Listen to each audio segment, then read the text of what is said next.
Okay, so today we need to read this article, Daily Life on a Colonial Plantation, 1709 to 1711.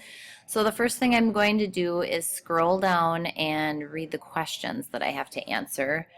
And notice some of the vocabulary words right here. Indisposed means sick, and ate milk means ate yogurt and cheese. The reading questions, it says in the table below, draw two pictures that depict what we just read, and keeping it school appropriate, of course. And is this a primary or secondary source? Circle one and then tell how you know. And based on this reading, describe what life is like for a plantation owner in the southern colonies. Write in complete sentences, discuss family, work, religion, etc. And that's it. So that's what we're looking for while we're reading. So here we go. He wrote his diary in a secret code, an archaic form of shorthand known only to the most educated of his day. Because it was encoded, he was confident that no one would ever read his revealing portrait of the world he lived in. He was wrong. It took over 300 years, but in 1939 his code was cracked and the observations of William Byrd II became known to all. Because he never intended to be read by others, his diary gives us an unvarnished view of life on a colonial plantation in the early 18th century.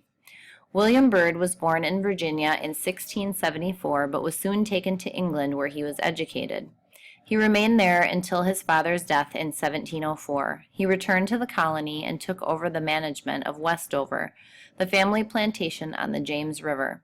He owned vast amounts of land, approximately 179,000 acres, and numerous plantations. He founded two cities, Richmond and Appomattox, on his land. He died in 1744.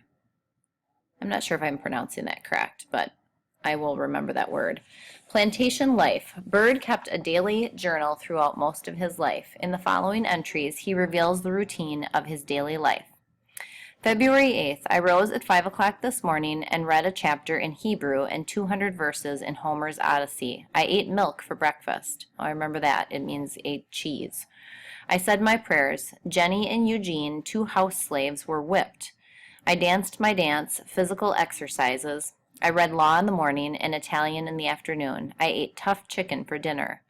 The boat came from, oh, there's that word again, Appomattox, maybe? Another plantation, and was cut in the evening, and I walked about the plantation. I said my prayers. I had good thoughts, good health, and good humor this day. Thanks be to God Almighty. Okay, so it looks like he gets up really early. I was out of humor with my wife, this is June 2nd, for trusting Annika, a house slave, with rum to steal when she was so given to drinking, but it was soon over. September 3rd. My wife was indisposed again, but not to much purpose. In the afternoon, I beat Jenny, a house slave, for throwing water on the couch. Wow, it looks he spends a lot of time beating his slaves. September 5th. My wife was much out of order and had frequent returns of her pains. In the evening, I took a walk about the plantation, and when I returned, I found my wife very bad. I sent for Mrs. Hamlin and my cousin Harrison about 9 o'clock, and I said my prayers heartily for my wife's happy delivery. I went to bed about 10 o'clock and left the women full of expectation with my wife. So I'm wondering if that means that she's pregnant, since she had a delivery. September 6th, about 1 o'clock this morning, my wife was happily delivered of a son. Thanks be to God Almighty. I was awake in a blink and rose, and my cousin Harrison met me on the stairs and told me it was a boy. We drank some French wine and went to bed again and rose at 7 o'clock. Okay, so I was right. She had a baby.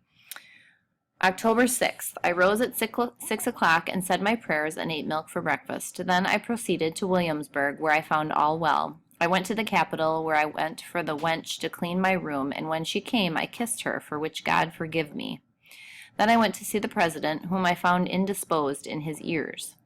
I dined with him on beef. Then we went to his house and played at piquet, a card game for two players, where Mr. Clayton came to us. We had much to do to get a bottle of French wine. About 10 o'clock, I went to my lodgings. I had good health, but wicked thoughts. God forgive me. I wonder what that is he's thinking about. Okay, so that's it. So now we've read it, and you can go ahead and answer the questions.